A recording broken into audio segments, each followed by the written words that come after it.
I am Reed. I am 27, just an average dude. I've made tons of money mistakes in my 20s, and now I want to share everything I've learned to help you take control of your finances and your life. All right, man, let me start with something real. I spent years of my life trying to find the perfect niche, and I mean years. I tried video editing, graphic design, SEO, content marketing, Facebook ads, web design. Then I targeted dentists, gyms, construction companies, pest control, all sorts of stuff. And you know what happened every single time? Nothing, or worse than nothing. I actually made some money here and there, but I was miserable. I hated waking up in the morning because I knew I had to talk to people I didn't care about problems I never experienced. And that, my friend, is the fastest way to burn out before you even get started here. Is the thing that took me way too long to figure out. The most authentic, profitable, and unique niche in the world is you. Not some random industry you picked off a list of top 100 niches on Google, not some customer avatar you made up in a spreadsheet, the real you with all your weird interests and random skills and personal experiences. That is your niche. I first realized this after a lot of pain because the first thing you come across when you start your journey to becoming a free individual is this idea that you have to niche down. Everyone says it. Pick a niche, pick a skill, do the same thing over and over. But I started to question that. Why does it have to be that way? Why do I have to box myself into something I am going to outgrow in 2 years? Think about it like this. We live in a social matrix, right? A web of ideas and beliefs that act as anchors for how we make sense of the world. The government influences the school system. The school system creates resources for students to learn from. Students don't question what they retaught. They grow up, become parents, teach their kids the same stuff, send them to school. The kids make friends and conform to fit in. They grow up, get jobs, become teachers, become parents, become politicians. They create more content and resources that influence culture. The cycle keeps spinning. And look, I am not saying this is bad.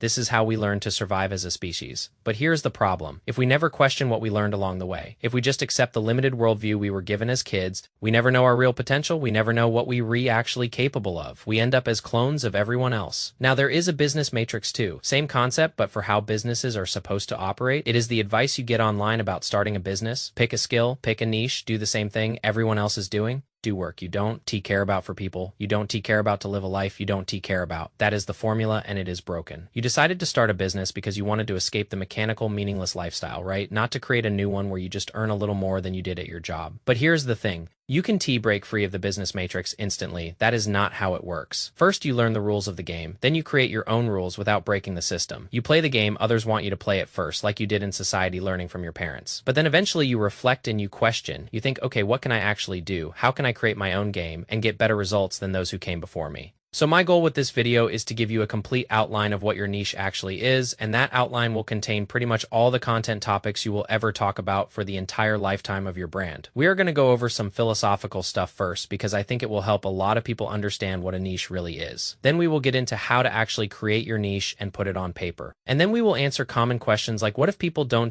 find my interests interesting, and how do I start talking about whatever I want? Let me tell you about my journey. When I started my business, I began with freelancing. I thought it was the most beginner-friendly option because all I had to do was learn a skill and sell it. Simple, right? Wrong. I learned video editing, then graphic design, then SEO, then content marketing, then Facebook ads, then web design. I downloaded free guides and searched endlessly for the top 100 niches to target. I targeted dentists and gyms and construction companies and pest control companies. I spent more time finding clients than actually doing any work that mattered. And here were the big problems with this approach. First, I did not care about these people at all. I hated working with them. And that is not sustainable for something as important as your life's work. You started a business for a reason, and it was not to get a new boss. Some people argue that business doesn't have to be your life's work. It can just be a way to make money. And I agree to a point, but if your end goal is to pursue your life's work after you generate some cash flow, why not just pursue your life's work from the start? That argument feels like laziness to me, like you want a get-rich-quick option that probably won't work out the way you think. Second problem, I had zero experience with their businesses. Most businesses fail because they try to solve problems they've never experienced. Remember that. Feel free to come back to me when you ignore this and fail.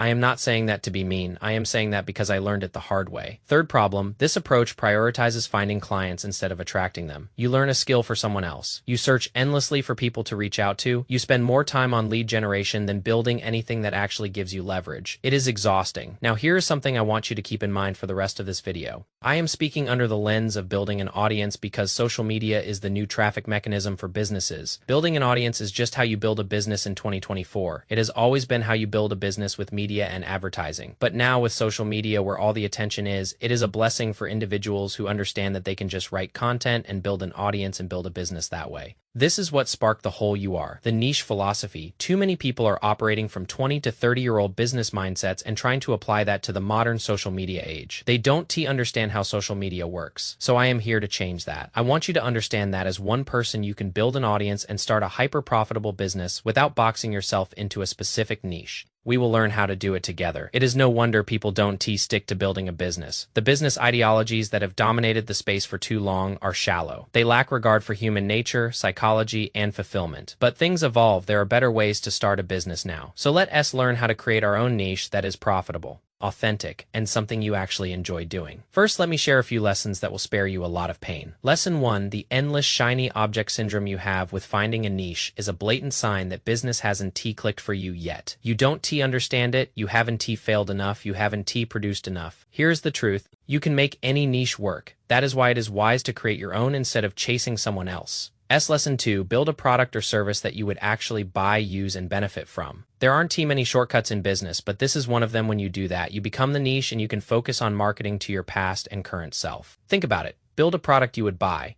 Write words you would stop and read and act on when you know yourself. You get to skip ahead of the 99% of failed businesses that haven't experienced the problems they are trying to solve. Most people don't understand that they already belong to a very specific niche. You already follow a broad number of people who talk about a variety of different interests. That combination is what created your current personality and identity. Your personality is created by the information you are repeatedly exposed to and that you deem important enough to accept into your mind. So here's mistake number 1 when creating your niche. If your job is to target a specific person and you are a specific person, why are you narrowing in on one specific interest to sell a product or service around? Do you not have more than one interest? Do you not already follow people who talk about their opinions, their values, their lifestyle, and their expertise all mixed together? Talking about one specific skill or interest will not make you more authoritative. People will not trust you more because of that. At best, you will look like a glorified worker. There's a big difference between building an audience and running paid ads. On social media, you don't really control where your content goes. It gets placed in front of people at random based on their likes and interests. Sure, the algorithm helps, but mostly random people who have no idea who you are will see your content. So when you only talk about that one narrow niche, you have more difficulty at the start. Fewer people share your content so you can get in front of the right people. You might grow to 5,000 followers in a year, while someone who incorporated their full range of interests grows to 20,000 in the same year. After 3 years, the first person gets to 30,000 followers and the second gets to 300,000 because of the compounding effect. But then people say those 300,000 followers don't care about my product or service. They are not hot leads. They want to buy from me right away. They are useless. I hear this all the time, and there is a lot to unpack there. First of all, if those 300,000 followers each know 3 to 5 people, they can refer to you. That is 900,000 to 1.5 million potential customers, thanks to the network effect. Meanwhile, the hyper niche guy with 30,000 followers is struggling to have enough leverage to get out of manual client work. This is all nuanced. If you want to build a very specific audience so you can land clients and sustain your work, that is perfectly fine. But if you want to evolve and have a lot of leverage to build digital products or other businesses, or have a big network for that startup you want to build,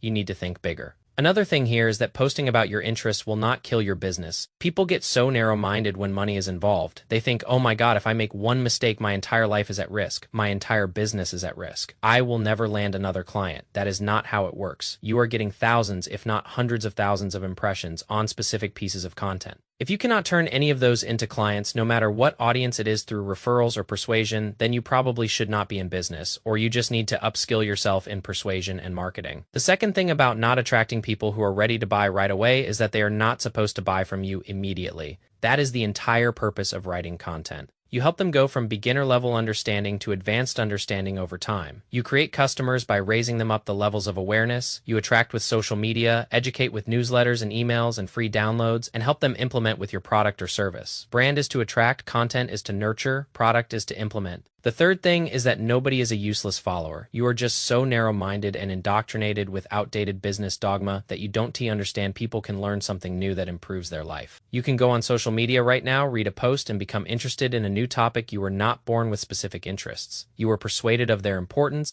like how lifting weights can give you confidence, improve your health, and make you look good. So you slowly adopted it as an interest. Then you became part of that niche. Your job is to argue why your interests are valuable to adopt. All of your content is persuasive arguments. This video argues that you are the niche. You are not targeting a niche. You are a niche. Your job is to persuade people to join it. Now, let us talk about what a niche actually is. A niche is a perspective or a worldview. Become a nobody, become everything. Become a designer, writer, marketer, socializer, runner, bodybuilder, philosopher, scientist, psychologist, polymath who knows how to sustain your obsessive curiosity. The universe rewards those who don't impose their own limits. When you are the niche, you are constantly changing and evolving because you are improving. Hopefully, you become niche-less. If you aren't constantly evolving and improving, and your niche isn't changing, then you aren't changing, and you are probably in the wrong type of business. It won't be sustainable. Look at someone like Zuby. He makes music and sells tickets to a show one day, and then talks about politics another day, and then sells a fitness book the next day. He is doing perfectly fine. Or look at Hamza. He has an extremely broad niche like self-improvement, which encapsulates literally everything valuable or worth pursuing. Going to Mars is self-improvement on a collective scale. Elon Musk, his niche is self-improvement, but at that point it is an expanded version of self where he has begun to identify with humanity as a whole. His products are spaceships with Hamza and self-improvement. He talks about confidence and masculinity and dating and fitness and business and all these other things. He is not in a hyper-specific niche. He is the niche because he is a self-improver. That is his identity. Your identity is your niche, or put more practically, your niche is what you are interested in and why it is important to your life. You don't T-box yourself into hyper-specific skills or interests you will outgrow because you are human. You will grow bored of it or it will no longer serve you. As your business grows, you change what you do. Locking yourself into a niche makes it extremely difficult to develop beyond it. Your business evolves as you evolve. If your business is a narrow niche, you limit your own potential. So why are you told to niche down in the first place? So you can understand the minds of your readers and customers. You are told to create a customer avatar, identify a burning problem they face, and position a solution toward them. The solution is often the same as any other product on the market with small changes. The point is to make it perceived as valuable to a specific person by understanding them. Here is a hack. Recreate what already exists, but better, and don't overcomplicate it. All products are the same. All self-help products are the same. All business products are the same. They are just positioned toward different people. That is why creating a niche is important. I can talk about writing and someone else can talk about writing, but we are two completely different people, and that makes it unique. I target my past and former self, the problems I used to have, the goals I used to chase. I position my content toward that version of me. Another writer may position it toward soccer moms because they are a soccer mom or they just wanted to target that niche. But targeting yourself is so much easier and it goes deeper than just making money or business. It is about self-improvement, self-awareness, and actually building products that help people's lives and working with people you enjoy. So why don't we skip all that and treat ourselves as the customer avatar? Solve problems we have actually experienced. Build solutions that actually benefit our lives. Then, as you grow as a person, your products evolve and you just build new ones and distribute them. From a structural standpoint, a worldview or perspective is composed of a few things. First are goals, the conscious or unconscious goals that influence every single action you take,